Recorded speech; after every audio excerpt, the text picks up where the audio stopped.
हाल ही में चुनाव संशोधन बिल 2021 के द्वारा रिप्रेजेंटेशन ऑफ पीपल एक्ट 1950 और रिप्रेजेंटेशन ऑफ पीपल एक्ट 1951 में कुछ संशोधन किए गए हैं। इसमें से सबसे महत्वपूर्ण संशोधन आधार के बायोमेट्रिक डाटा के साथ वोटर आईडी कार्ड को लिंक करना है। इसके बाद कुछ आधार कार्यकर्ताओं और सिविल सोसाइटी ऑर्गेनाइजेशंस के द्वारा कुछ सवाल उठाए गए हैं, किंतु कानून मंत्री किरण रिजिजू का ये कहना है कि आधार को लिंक करना स्वैच्छिक होगा, ना कि अनिवार्य। आइए जानते हैं आज का मुद्दा। नमस्कार, मेरा नाम है प्राची। संस्कृति आईएएस यूट्यूब चैनल पर मैं आप लोगों का बेहद स्वागत करती हूं।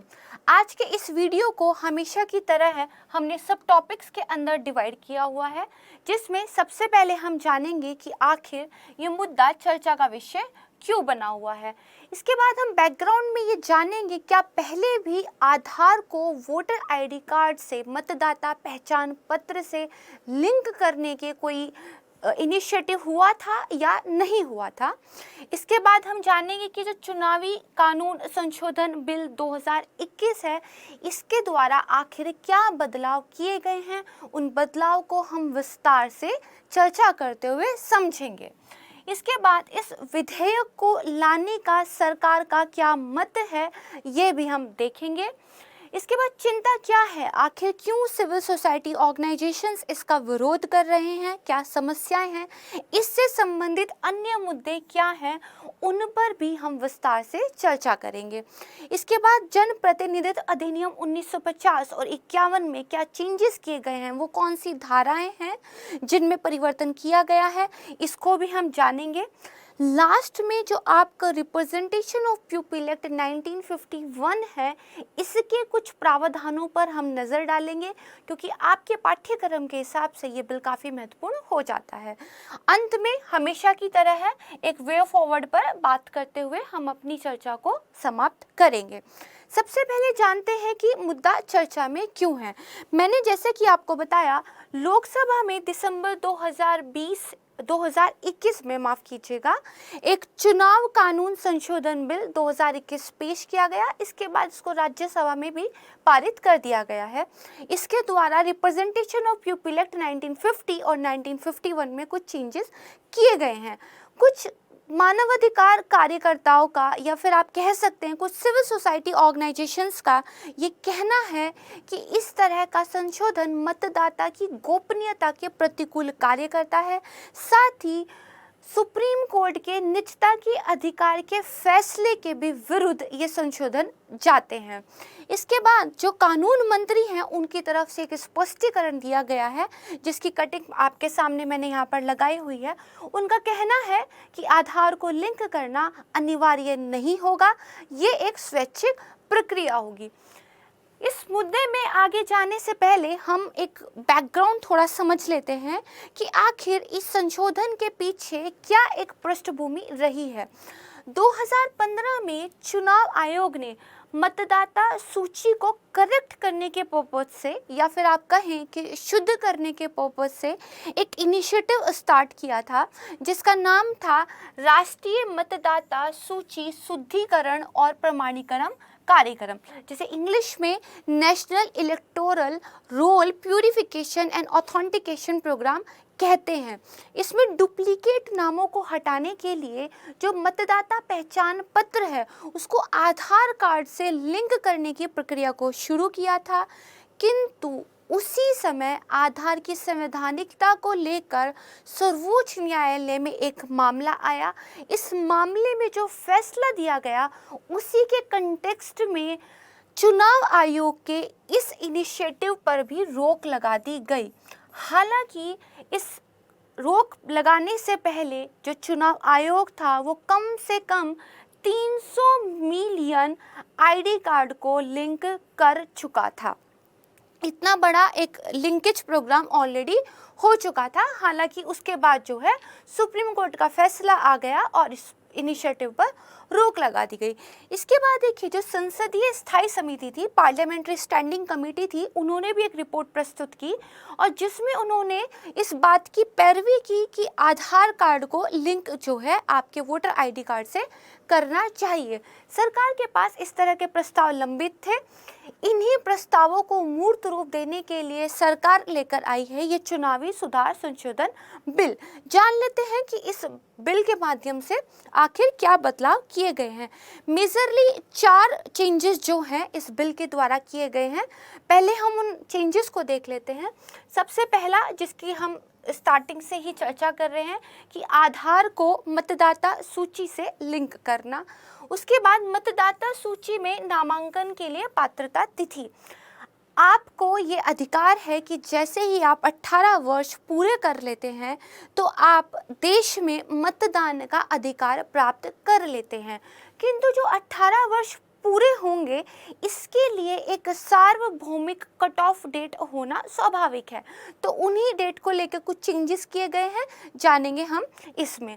उसके बाद चुनावी उद्देश्यों के लिए परिसर की मांग। कुछ चुनावी कार्य होते हैं जिनके लिए स्थान की आवश्यकता होती है, इसकी लिस्ट में जो है एक बदलाव किया गया है, उन उद्देश्यों को बढ़ा दिया गया है। इस तरह का भी बदलाव इस बिल के द्वारा किया गया है। इसके बाद जो हमारा जनप्रतिनिधित्व अधिनियम था उसकी भाषा में कुछ चेंजेस किए गए हैं और जेंडर न्यूट्रल उसकी जो है लैंग्वेज बनाई गई है। आइए इन सभी पॉइंट्स को हम विस्तार से समझते हैं। सबसे पहला पॉइंट आता है कि जो आधार है उसको वोटर आईडी कार्ड से लिंक करना। किसी भी निर्वाचन क्षेत्र में यदि कोई व्यक्ति खुद को एक मतदाता के रूप में पंजीकृत करना चाहता है तो वो वहाँ के चुनाव पंजीकरण अधिकारी के पास आवेदन कर सकता है। यदि अधिकारी इस बात के लिए संतुष्ट है कि व्यक्ति एक मतदाता के रूप में रजिस्टर होने के लिए एलिजिबल है तो अधिकारी उसको इस बात का अनुमोदन दे सकता है। किंतु अधिकारी के पास ये अधिकार है कि वो उस व्यक्ति से कुछ पहचान प्रमाण पत्र प्रस्तुत करने के लिए कहे। ये तो पहले से ही था, किंतु इस बिल के द्वारा ये बदलाव किया गया है कि जो चुनाव पंजीकरण अधिकारी है अब किसी व्यक्ति को रजिस्टर करने से पहले उसकी आधार संख्या की मांग कर सकता है। तो बिल ने ये चेंज किए हैं कि अपनी पहचान साबित करने के लिए व्यक्ति अपना आधार उपलब्ध कराए। अगर यह व्यक्ति कुछ उपयुक्त कारणों से अपनी आधार संख्या प्रोड्यूस नहीं करना चाहता तो उसका मतदान का अधिकार निरस्त नहीं होगा, बशर्ते उस आधार कार्ड को ना देने के लिए उसने कुछ उपयुक्त कारण बताए हों। ये कारण कौन से होंगे इनको सरकार ही निर्दिष्ट करेगी और इसके बदले में अधिकारी उसे कुछ अन्य दस्तावेज प्रोड्यूस करने के लिए कह सकता है। वो दस्तावेज कौन से होंगे ये भी सरकार के द्वारा पहले से ही निर्दिष्ट कर दिया जाएगा। इसके अलावा एक और चेंज किया गया है, यदि किसी का नाम पहले से ही रजिस्टर्ड है लेकिन फिर भी चुनाव पंजीकरण अधिकारी उस प्रविष्टि के प्रमाणीकरण के लिए उस व्यक्ति को आधार संख्या प्रदान करने के लिए कह सकता है। तो ये एक चेंज हुआ है। यहाँ पे 2 बातें आपको समझनी होंगी।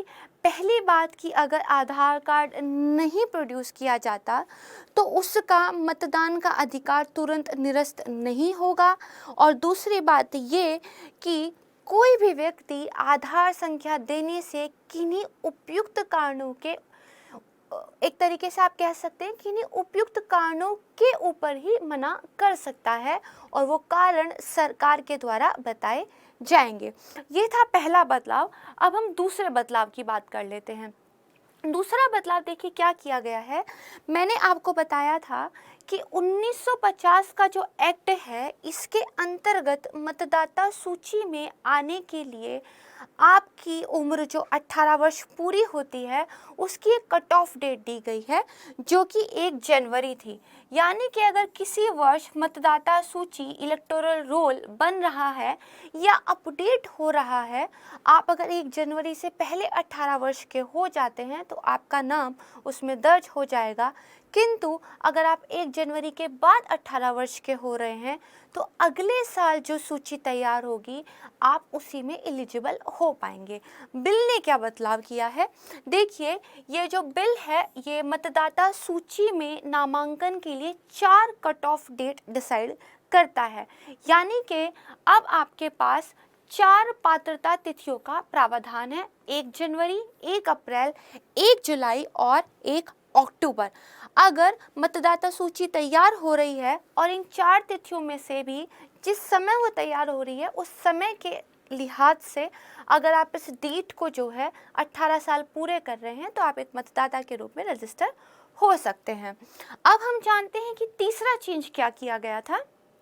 देखिए जो आपका 1950 का एक्ट है, जो आपका जन प्रतिनिधित्व अधिनियम 1950 है, वो सर्विस क्वालिफिकेशन में जो व्यक्ति हैं यानी कि जो सशस्त्र बल हैं या केंद्र सरकार के लिए देश के बाहर काम करने वाले जो व्यक्ति हैं उनके लिए एक प्रावधान करता है कि उनकी पत्नियों को भी सामान्यतः उसी निवास स्थान का एक मतदान करने वाला व्यक्ति माना जाएगा।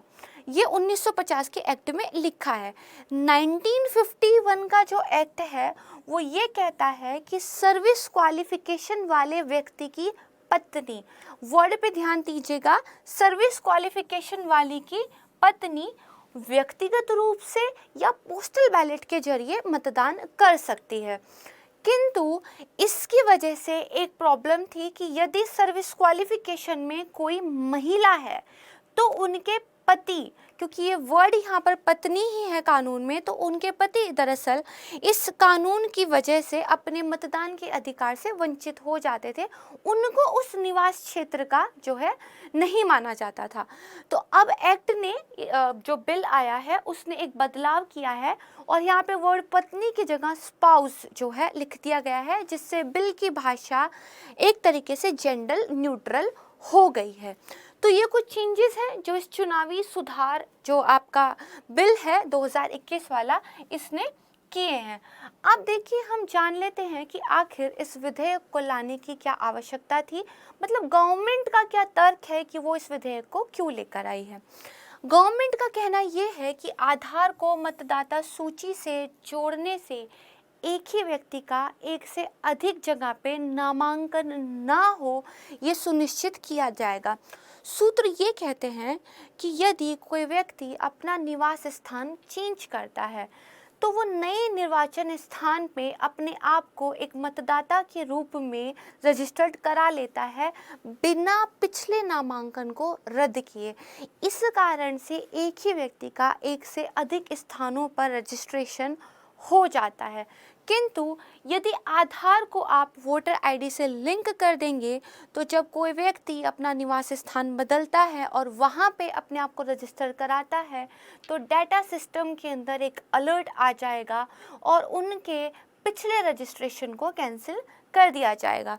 तो गवर्नमेंट ने यही कहा है कि जिस स्थान पर वे आम निवासी हैं या आम तौर पर रहते हैं वहाँ पर जो है मतदाता पंजीकरण की सुविधा ये जो बिल है अब उनको उपलब्ध कराएगा, क्योंकि सिस्टम के अलर्ट की सहायता से इस बायोमेट्रिक डाटा की वजह से उनके पिछले रजिस्ट्रेशन को कैंसिल करके न्यू रजिस्ट्रेशन की सुविधा उनको मिल जाएगी। यहाँ पे यही जो है बताया है कि यूनियन जो लॉ मिनिस्टर है वो कहते हैं कि ये अमेंडमेंट एक्चुअली इस बात को एम करती है कि सेम पर्सन के डिफरेंट प्लेसेस पर मल्टीपल इनरोलमेंट्स को रोका जा सके। तो ये तो गवर्नमेंट का तर्क था। अब हम देखते हैं कि जो सिविल सोसाइटी ऑर्गेनाइजेशंस हैं, जो आधार कार्य करता है, वो आखिर क्या चिंताएं प्रकट कर रहे हैं। सबसे पहला देखिए, ये आधार जो लिंकेज है ये गैर नागरिकों को वोट देने में सक्षम बनाएगा। बहुत ही गंभीर मुद्दा है। आधार का बिल स्पष्ट तौर पर ये कहता है, आधार का जो अधिनियम है वो एकदम स्पष्ट रूप से इस भाषा का प्रयोग करता है कि आधार नागरिकता का कोई सर्टिफिकेट नहीं है, यानी कि आपके नागरिक होने की पहचान आपके पास आधार होने से साबित नहीं होती, ये आपके निवास को बस बताता है। तो अगर कोई व्यक्ति जो भारत का नागरिक नहीं है किंतु आधार कार्ड प्राप्त कर लेता है तो वो व्यक्ति भी अपने आधार कार्ड को प्रोड्यूस करके वोट देने के लिए एलिजिबल हो सकता है। तो ये एक बहुत गंभीर मुद्दा हो गया। दूसरी चिंता ये है कि यहाँ एक वैचारिक भ्रम है, एक कॉन्सेप्चुअल इल्यूजन यहाँ पे क्रिएट होता है। आधार का जो अधिनियम है वो कहता है कि वो नागरिकता का एक प्रमाण नहीं है, जबकि हमारे देश में या किसी भी लोकतांत्रिक कंट्री में जो उस देश का नागरिक है, जो सिटीजन है, केवल वही वोट दे सकता है। मतदान का अधिकार एक स्पेशल राइट है और जो सिर्फ सिटीजन्स को अवेलेबल होता है। तो किसी के भी पास आधार कार्ड हो सकता है भले ही वो सिटीजन ना हो। तो कैसे आधार को वोटर से लिंक करना गैर नागरिक को वोट करने से रोकेगा, इस बात को लेकर विशेषज्ञों में चिंता है। विशेषज्ञ नहीं समझ पा रहे हैं कि गैर नागरिकों को मतदान करने से ये कैसे रोकेगा। क्यों? क्योंकि गैर नागरिक के पास भी तो आधार कार्ड हो सकता है। तो जिस लक्ष्य के लिए गवर्नमेंट ये बिल लेकर आई है वो लक्ष्य ही पूरा होता हुआ नहीं दिखाई दे रहा है। नेक्स्ट हम देखते हैं कि ये विधेयक गुप्त मतदान के सिद्धांत को भी एक तरीके से उसका निषेध करता है। हमारे देश में गुप्त मतदान होता है। मेरे क्या राजनीतिक विश्वास है, मैं किस पार्टी को वोट देना चाहती हूँ, ये मेरा निजता का अधिकार के तहत भी आता है। इससे बहुत सारे पर्पस फुलफिल होते हैं। जैसे गुप्त मतदान ये सुनिश्चित करता है कि राजनीतिक दलों को ये ना पता चले कि कौन सा सेक्शन या किस धर्म, भाषा, जाति के लोग किसको वोट दे रहे हैं।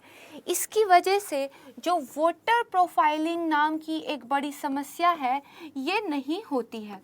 किंतु अगर आधार को लिंक कर दिया जाए तो उस समय जो गवर्नमेंट पावर में है वो उस आधार कार्ड का प्रयोग करके ये पता लगा सकती है कि उस आधार नंबर का प्रयोग करके किन सिटीजन्स ने उनकी सब्सिडी स्कीम्स का फ़ायदा उठाया है। जिस आधार नंबर का यूज़ करके गवर्नमेंट के इनिशिएटिव्स का, गवर्नमेंट की सब्सिडीज़ का किन्हीं सिटीजन्स ने फ़ायदा उठाया है, उन सिटीजन्स को, उन नागरिकों को एक तरीके से लक्षित करके राजनीतिक दल स्पेशल कैंपेन चला सकते हैं, उनको टारगेट किया जा सकता है और इसकी वजह से वोटर प्रोफाइलिंग की समस्या आ सकती है। इसीलिए गुप्त मतदान किसी भी लोकतांत्रिक देश के लिए बेहद महत्वपूर्ण हो जाता है। पहली समस्या ये। दूसरी बात ये है कि ये मतदाता की गोपनीयता के मौलिक अधिकार को कम करके उसकी जो वोट की गोपनीयता है उसका उल्लंघन भी करता है। निजता हमारा एक मौलिक अधिकार है। सुप्रीम कोर्ट ने बार बार अपने अलग अलग फैसलों में इस पर जोर दिया है। आर्टिकल 21 कहता है कि मैं मेरी प्राइवेसी को पूर्ण रूप से सुनिश्चित कर सकती हूँ, किंतु अगर मेरा आधार लिंकेज मेरे वोटर आईडी कार्ड के साथ हो जाता है तो इस फंडामेंटल राइट का उल्लंघन होता है। आर्टिकल 324 इलेक्शन कमीशन को फेयर एंड फ्री इलेक्शन करने की शक्ति देता है। इलेक्शन कमीशन का डाटा और आधार का डाटा दो सेपरेट डाटा बेस है। इन दोनों डाटा बेसिस को कैसे मिलाया जाएगा, उसका क्या माध्यम होगा, और एक बार अगर मैंने अपनी सहमति दे दी है, अपना आधार नंबर लिंक करने के लिए दे दिया है और बाद में मुझे लगता है कि मुझे अपनी सहमति वापस ले लेनी चाहिए, इस संबंध में भी इस बिल में कोई विशेष प्रावधान नहीं किए गए हैं। इसके अलावा जो हमारे कॉन्स्टिट्यूशन का article number 324 free and fair election को निर्धारित करता है, इस पर भी इसके प्रतिकूल प्रभाव पड़ते हैं। ये कुछ चिंताएं थी जो इस बिल से संबंधित हैं। अब हम कुछ अन्य मुद्दे भी देख लेते हैं। इससे पहले हम देखते हैं कि देखिए, भले ही आधार को गवर्नमेंट की तरफ से स्वैच्छिक बताया गया हो, लेकिन व्यवहार में ये अनिवार्य हो सकता है। इसके लिए मैं आपको एक केस स्टडी बताती हूँ।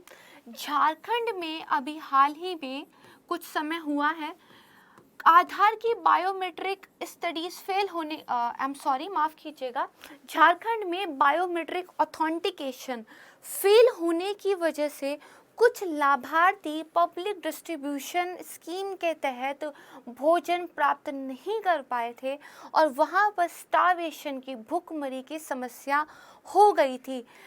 कथित तौर पर कुछ व्यक्तियों की मृत्यु का भी ये कारण बना है और इसको लेकर एक काफ़ी बड़ा विवाद वहाँ पर हो गया था। तो इस केस स्टडी से हम समझ सकते हैं कि ये बायोमेट्रिक ऑथेंटिकेशन कितना ज़्यादा महत्वपूर्ण हो जाता है। तो इसीलिए यहाँ पे भले गवर्नमेंट कह रही हो कि ये स्वैच्छिक है, लेकिन व्यवहार में अनिवार्य इसको बनाया जा सकता है। दूसरी बात देखिए, ये बताइए कि यदि कोई व्यक्ति विवरण प्रस्तुत करने से इनकार कर देता है तो ये एक सफिशिएंट रीज़न बन सकता है उसके मतदान के अधिकार को निरस्त करने का, जबकि वोट देने का अधिकार किसी भी डेमोक्रेसी में सबसे ज़्यादा स्पेशल राइट होता है। इंडिया में तो वैसे भी इलेक्शंस एक उत्सव की तरह सेलिब्रेट किए जाते हैं, क्योंकि भारत विश्व का एक सबसे बड़ा लोकतांत्रिक देश माना जाता है। यहाँ पर देखिए, जो हमारा 1950 का जन प्रतिनिधित्व अधिनियम था, इसकी जो धारा 20 थी वो ये कहती थी कि अगर चुनाव पंजीकरण अधिकारी को किसी व्यक्ति की पात्रता पर संदेह है तो उसके मतदान के अधिकार को निरस्त करने से पहले उसे सुनवाई का अधिकार दिया जाएगा। किंतु इस बिल में इस तरह के कोई प्रोविजंस नहीं हैं, तो व्यक्तियों का जो ये अधिकार है इसको बिना ही सुनवाई के कैंसिल किया जा सकता है। इसके बारे में भी मैं आपको एक एग्जांपल देती हूँ। 2018 में जो तेलंगाना में असेंबली पोल्स हुए थे, वहाँ पर उसी दिन बहुत सारे लोगों को पता चला कि उनका नाम वोटर लिस्ट में नहीं है। बिना किसी प्रायर नोटिस के उनके नेम को मतदाता सूची से हटा दिया गया था। इस बात को लेकर इतना विवाद हुआ था कि बाद में चीफ इलेक्टोरल ऑफिसर को भी माफ़ी मांगनी पड़ी थी। इस तरह की चीज़ों से बचना चाहिए।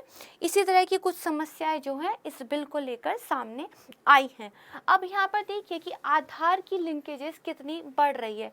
करीब 23-23.5 करोड़ जो राशन कार्ड्स हैं वो अब तक इंडिया में इश्यू किए गए हैं, जिसमें से करीब 89% को आधार के साथ सीडेड कर दिया गया है, यानी कि आधार के साथ लिंक कर दिया गया है। जबकि अगर देखा जाए तो केवल 33% और केवल 17% को ही मोबाइल नंबर या बैंक अकाउंट्स के साथ सीड यानी कि लिंक किया गया है। यानी कि आप देखिए आधार के साथ लिंकेजेस का डाटा कितना ज़्यादा हाई है। इसके बाद नेक्स्ट देखते हैं। ये तो हमने समझे जो अति गंभीर मुद्दे थे। अब कुछ अन्य जो समस्याएं सामने निकल कर आती हैं उनको भी हम समझते हैं। पहला तो यही कि सरकार को अंतिम अधिकार मिलता है। जैसे कि मैंने आपको पहले भी बताया था कि वो कौन से कारण होंगे जिनके बेसिस पर हम अपना आधार नंबर देने से मना कर सकते हैं। वो कारण गवर्नमेंट ही डिसाइड करेगी, या फिर जो सुनवाई नहीं का एक अधिकार है ये भी गवर्नमेंट के ही पास है, या आधार न देने के बजाय कौन से दस्तावेज दिए जाएं, वो दस्तावेज की लिस्ट देने का अधिकार भी गवर्नमेंट के पास ही है। तो बेसिकली एक फाइनल से यहाँ पर गवर्नमेंट की हो जाती है, जबकि इलेक्शन की प्रक्रिया गवर्नमेंट की से अलग होनी चाहिए। तो पहला मुद्दा ये निकल कर आता है। इसके बाद दूसरी जो प्रॉब्लम है वो है बर्डन शिफ्टिंग की। ये सरकार का दायित्व है कि सार्वभौमिक मताधिकार को सुनिश्चित करे, लेकिन यहाँ पे बर्डन शिफ्ट हो गया है। अब व्यक्ति क्या ये दरअसल जिम्मेदारी बन जाती है कि वो अपने वोटर आईडी को आधार से लिंक करके अपने मतदान के अधिकार को सुरक्षित रखे, क्योंकि निरस्त होने की संभावना अब हो गई है। तीसरा मुद्दा हमने समझा गोपनीयता संबंधी चिंताएं हैं, इसको हम डिटेल में देख चुके हैं।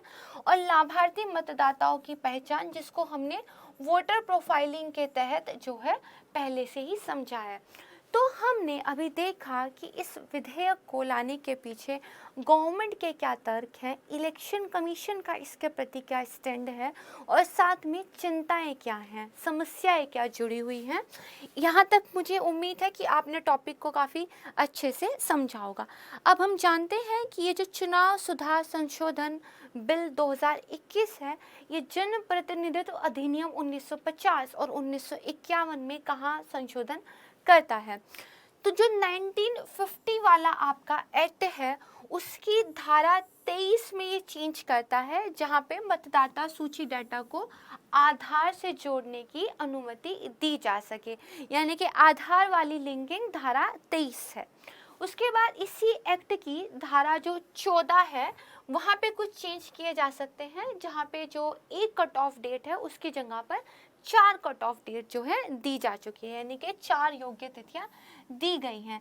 इसके बाद जो आपका आरपीए अधिनियम 1950 है उसकी धारा 20 और 1951 की धारा 60, दोनों धाराओं को आपने ध्यान रखना है, दोनों एक्ट्स को एक साथ पढ़ेंगे। 1950 की धारा 20 और 1951 की धारा 60 में चेंज किया है, संशोधन किया है, जहाँ पे चुनाव सेवा मतदाताओं के लिए एक लिंग तटस्थ भाषा जो है उसकी अनुमति दी है। अब सिर्फ वाइफ ही नहीं, हस्बैंड भी वहाँ पर पढ़ा जाएगा।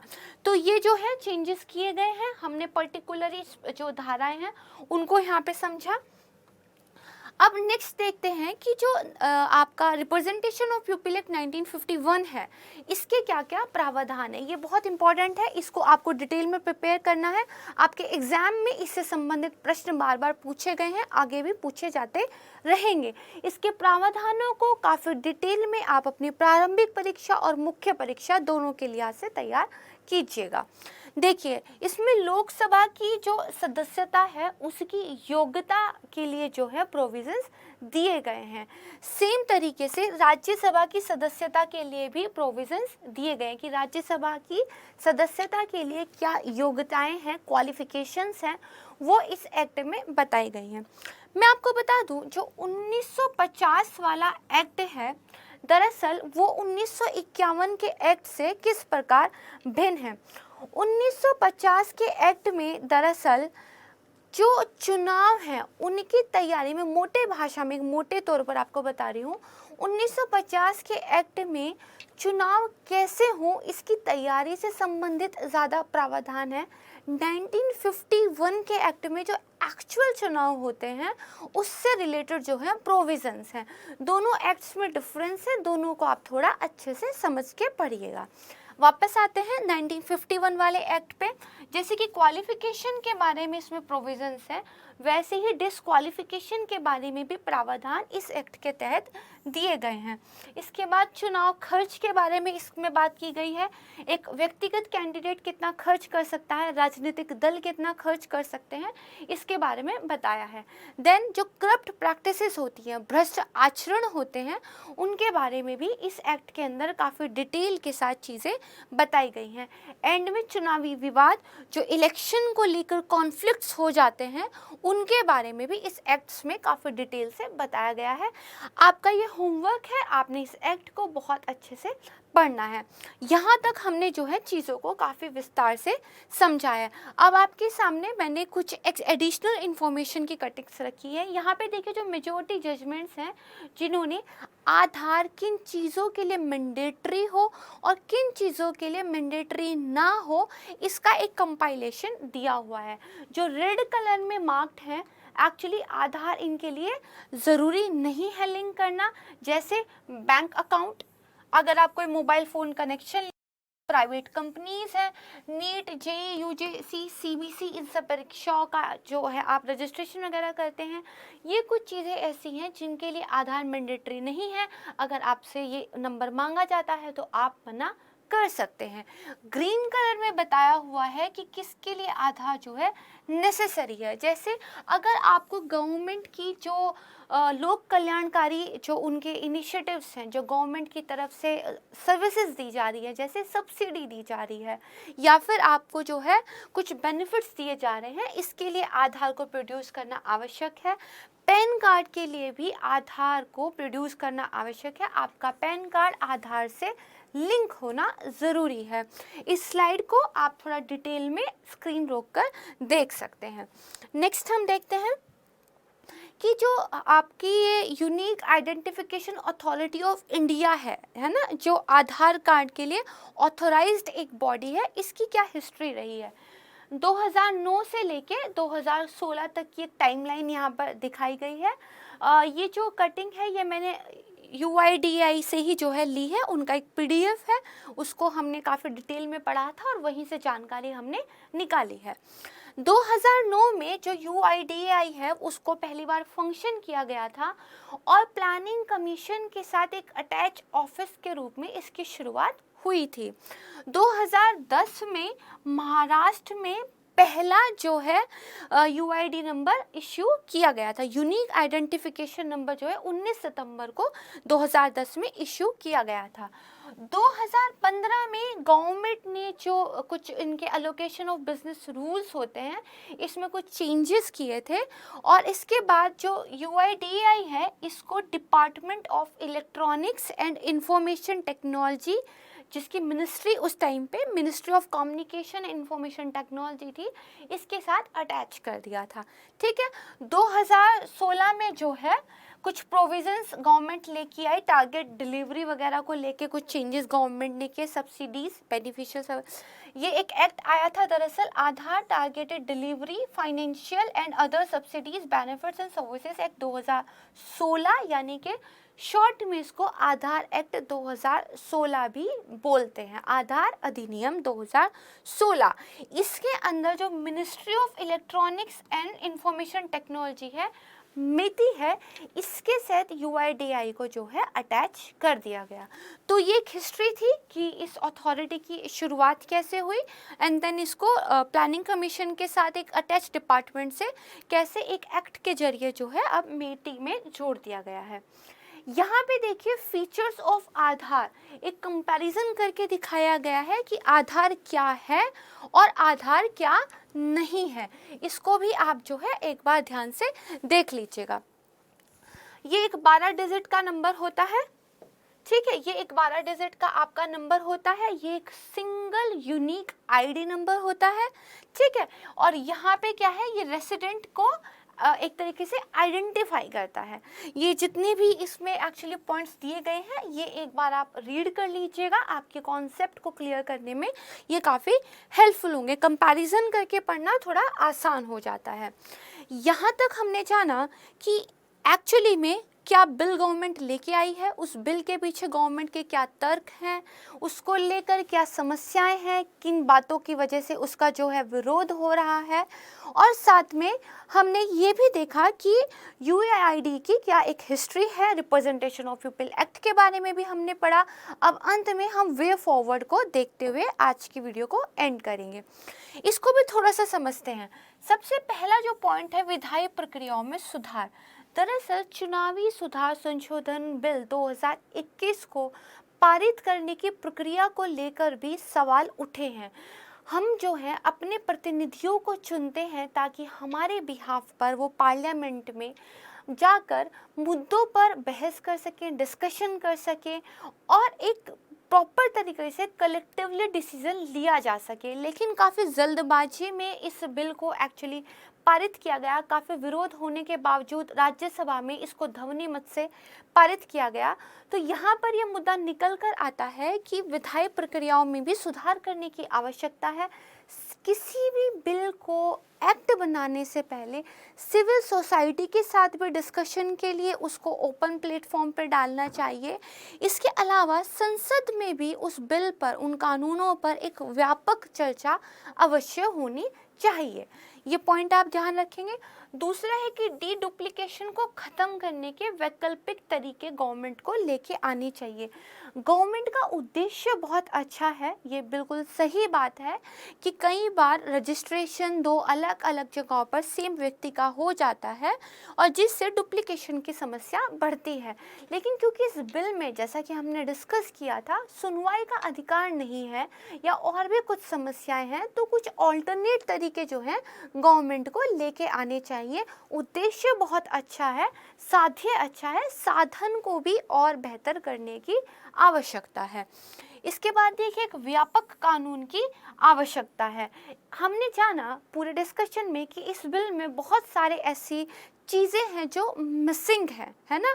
जैसे हमने देखा कि गवर्नमेंट ने ना तो सुनवाई का अधिकार दिया है, ना ही एक्चुअली हमारे पास वो चीज़ें पता हैं जिनके बेसिस पे अभी हम अपना आधार नंबर देने से मना कर सकते हैं, ना ही हमें ये पता है कि अगर हम अपनी सहमति वापस लेना चाहें तो उसके लिए क्या प्रोविज़न्स हैं। तो एक कॉम्प्रिहेंसिवली जो है बिल तैयार करने की गवर्नमेंट को आवश्यकता है। लास्ट में देखिए, नागरिकों की गोपनीयता को सुनिश्चित करना। सबसे पहले गवर्नमेंट को पर्सनल डाटा प्रोटेक्शन बिल जो कि लंबित है उसको पारित करने की आवश्यकता है, क्योंकि जब आप नागरिकों की निजता के अधिकार को सुरक्षित कर देंगे तो आप अपना पहला ज़रूरी काम जो है पूरा करेंगे। इसके बाद आप जो है अन्य बिलों को उस बिल के संदर्भ के साथ प्रिपेयर कर सकते हैं, ताकि गोपनीयता बनाम सार्वजनिकता, अधिकार बनाम आपकी कानूनों की स्वतंत्रता, इसका मुद्दा बार बार टकराहट ना बने। एक बार पर्सनल डाटा प्रोटेक्शन बिल पारित हो जाएगा, नागरिकों को वो अधिकार मिल जाएंगे, तो जो अन्य बिल हैं उनके प्रावधान उसी संदर्भ में फॉर्म जो है किए जा सकते हैं। ये वे फॉरवर्ड था, इसके अलावा आप कुछ और वे फॉरवर्ड भी सोच सकते हैं। तो आज की वीडियो के लिए बस इतना ही। मुझे उम्मीद है कि आज का टॉपिक आपको विस्तार से समझ में आया होगा। अगर आपको वीडियो पसंद आई है तो इसको लाइक ज़रूर कीजिए। अगर आपने संस्कृति IAS यूट्यूब चैनल को अभी तक सब्सक्राइब नहीं किया है तो उसको सब्सक्राइब ज़रूर कीजिए। आप लोगों को बेल आइकन को ज़रूर प्रेस करना है, क्योंकि हमारी तरफ से डेली करंट अफेयर एनालिसिस के वीडियो अपलोड होंगे, उसकी नोटिफिकेशन आपको समय रहते हुए प्राप्त हो जाएगी। तो आज के लिए बस इतना ही। इस वीडियो को अपने दोस्तों के साथ शेयर ज़रूर कीजिएगा। आपका दिन शुभ रहे। धन्यवाद।